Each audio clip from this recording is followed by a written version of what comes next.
박나래의 집에 도둑이 들었다는 충격적인 소식이 전해졌고, 더 황당한 건 이 도둑이 박나래의 집을 수시로 드나들던 지인이라는 점에서 더욱 충격과 분노를 안기고 있습니다. 그런데 여기서 끝이 아닌데 한 매체가 기안84가 그 도둑의 정체를 알고 있었다는 폭탄 같은 보도를 내놓으며 대중은 경악을 금치 못하고 있습니다. 마이데일리의 문지연 기자는 기안84 박나래 자택 도둑 알고 있었다. 오빠 말 좀 새겨 듣지라는 제목의 기사를 통해 기안84가 이미 해당 절도범에 대해 알고 있었음을 시사했습니다. 더욱이 박나래는 최근 예능 녹화 중 속이 울렁거리고 구토를 하며 방송을 중단하는 일이 있었고 눈물까지 흘렸다는 보도까지 나왔습니다. 도대체 박나래에게 무슨 일이 일어난 걸까요? 오늘 박나래가 출연 중인 MBC 예능 프로그램 구해줘 홈즈의 녹화 도중 속이 울렁거린다며 갑작스럽게 구토를 호소했고 결국 촬영이 중단되는 초유의 사태가 벌어졌습니다. 도대체 방송 중 구토까지 하며 울음을 터뜨린 그녀의 상태는 얼마나 심각했던 것일까요? 뿐만 아니라 데일리안에 따르면 박나래는 최근 유튜브 콘텐츠 촬영 중에도 갑작스럽게 눈물을 쏟아내며 감정을 주체하지 못했다고 합니다. 단순한 감정 기복이라고 보기엔 너무도 급작스럽고 깊은 절망이 느껴지는 장면인데 지금 그녀가 겪고 있는 고통은 단순한 피해자의 슬픔이 아니라 이는 신뢰하던 사람에게 배신당한 인간의 뼛속까지 파고드는 참담함입니다. 문지연 기자는 박나래가 작년에 기안84의 유튜브 채널에 출연했던 장면을 언급하며 당시부터 이미 경고 신호는 울리고 있었다고 강조했습니다. 박나래가 사람을 너무 잘 믿는다는 점을 기안84가 걱정하고 있었으며 그것이 이번 사태의 근본 원인이 될 수 있다는 것입니다. 그때 아무도 대수롭지 않게 넘겼던 그 대화가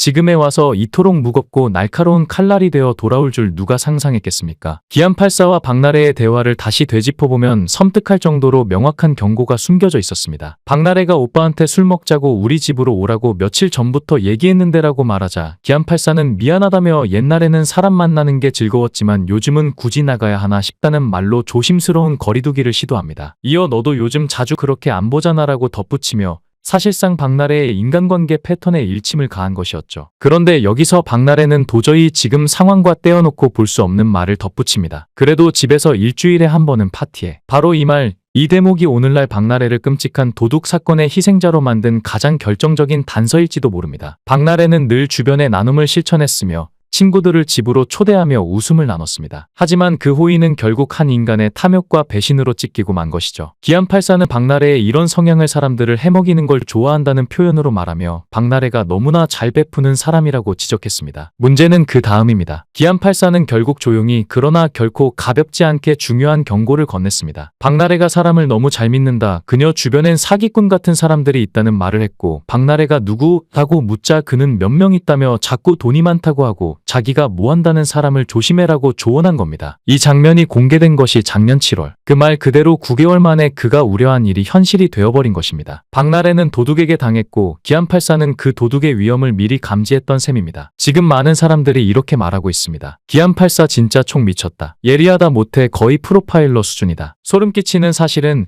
절도범이 박나래가 집을 비운 사이를 노려 수천만 원대의 귀금속과 명품 가방을 훔쳐갔다는 점입니다. 그런데 놀랍게도 외부 침입의 흔적은 전혀 없었습니다. 창문도 현관문도 강제 개방의 흔적은 전무했죠. 이건 단순한 절도가 아닌 내부를 너무도 잘 아는 누군가 즉 박나래의 지인 혹은 그 주변 인물의 소행일 가능성이 농후한 상황입니다. 집안 구석구석까지 고가의 물품이 방송을 통해 노출된 터라 범인은 그 정보까지 손에 쥐고 있었던 것처럼 정교하고 치밀하게 움직였던 것으로 보입니다. 그런데 타이밍이 너무나도 기괴했습니다. 마치 누군가 모든 상황을 미리 짠 각본처럼 조율한 것처럼 말이죠. 박나래가 도난 피해를 입기 불과 몇 시간 전 예상치 못한 논란이 터졌습니다. 바로 전현무가 술에 취한 상태로 SNS 라이브 방송을 켰고 그 자리에 등장한 이는 가수 보아였습니다. 보아는 전현무의 집에 온 이유를 묻자 현무 오빠가 먹자고 했잖아요 라며 무심하게 던졌고 이어지는 그녀의 말은 무례와 논란의 도화선이 되었죠. 현무 오빠 집이 개판이다. 인테리어도 별로고 게스트 화장실 냄새가 심하다는 폭탄 발언에 이어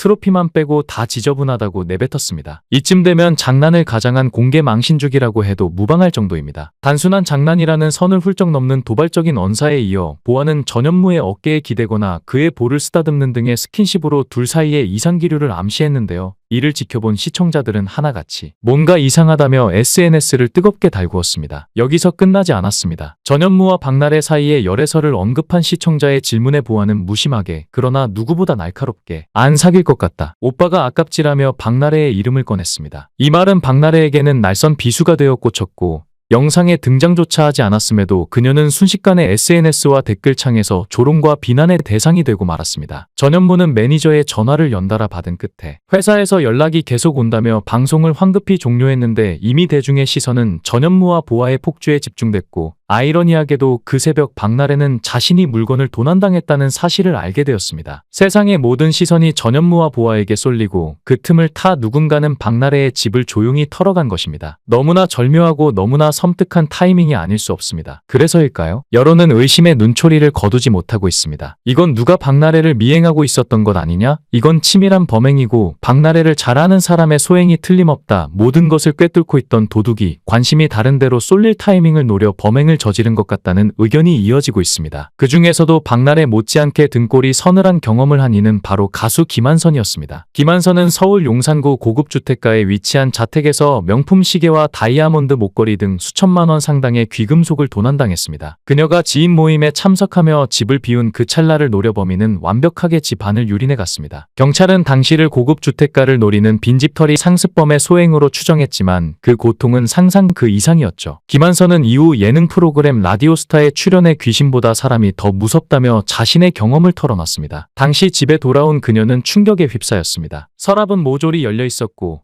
화분은 바닥에 엎질러져 있었으며 무엇보다 서랍 위에 놓아둔 보석함은 아예 뒤집혀 있었습니다. 액세서리들 중 진짜만 골라가고 가짜는 바닥에 내팽개쳐진 채였죠. 당시 사건은 그 자체만으로도 엄청난 충격이었지만 여기에 더 소름 끼치는 요소가 있었습니다. 당시 김한선은 혼자 있던 게 아니었고 분명 지인들과 함께 있었으며 그 지인들과 함께 집에도 들어간 상태였다는 점입니다. 경찰이 현장을 수색하는 동안 집 안 어딘가에 도둑이 숨어 있었다는 말이 됩니다. 그렇기에 이번 박나래 사건은 더더욱 남일 같지 않습니다. 만약 박나래의 사건 또한 외부 침입이 아닌 지인에 의한 계획적 범행이라면요? 그건 정말 지옥 같은 배신입니다. 그래서 지금 박나래는 겉으론 아무 말 없어도 속으론 얼마나 뒤흔들리고 있을까요? 방송까지 쉬면서 스스로를 추슬러야 할 만큼 그녀의 내면은 심하게 부서졌을지도 모릅니다. 사실 박나래라는 인물은 우리가 예능에서 보는 털털하고 웃긴 모습 뒤에 엄청나게 섬세하고 여린 내면을 가진 사람입니다. 지금처럼 대중적 인기를 얻기까지 그녀는 거의 10년 가까운 무명 시절을 온몸으로 견뎌야 했죠. 무대 조명도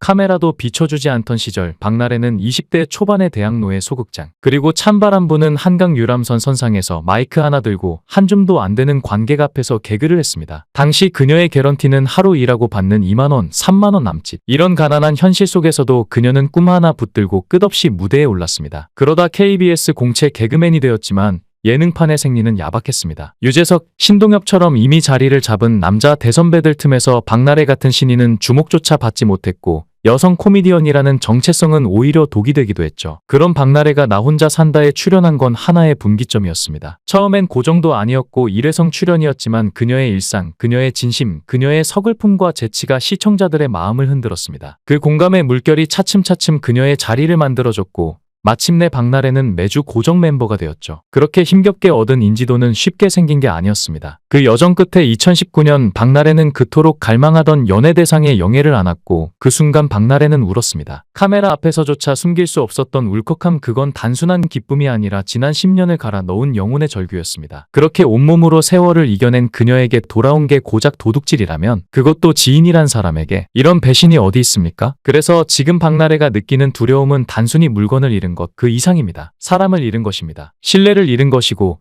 세상을 향한 안정감을 송두리째 빼앗긴 것입니다. 부디 이번 사건이 잘 해결되어 박나래가 그 무너진 마음을 다잡고 다시금 웃을 수 있길 바랍니다. 영상을 끝까지 시청해주시고 귀한 시간 내주셔서 대단히 감사합니다. 구독, 좋아요 꼭 부탁드립니다. 더 좋은 영상으로 보답하겠습니다.